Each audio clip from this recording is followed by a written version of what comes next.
Can you talk about the possibility of Naresh taking a plea deal? How likely do you think it is? What would that mean for the case and charges? That's kind of a two-part question.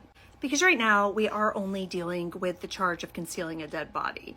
And based on the way that this has been going and the number of motions that his attorney has been putting forth and the upcoming Frank's hearing, which I'll try to do another video about separately, his attorney, Mr. Ben Alverham, is trying to do everything in his power to get a not guilty verdict. I think that this bond hearing was a major blow for them because the prosecution definitely had more evidence than I think they believed they did.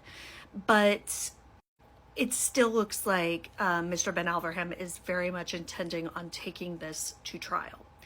Now, with that said, if we get a conviction on the charge of concealing a dead body, which I believe that we will, I think one, that he will be charged with homicide directly after that.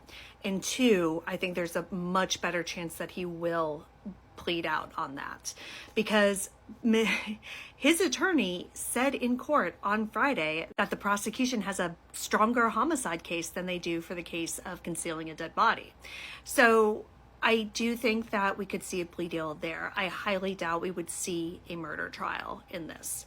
There was a similar case in Loudoun County, which I've mentioned a couple times. It was the murder of Bethany Decker, and her boyfriend, Ronald Roldan, was convicted of her murder earlier this year after pleading guilty right before he was set to start his trial.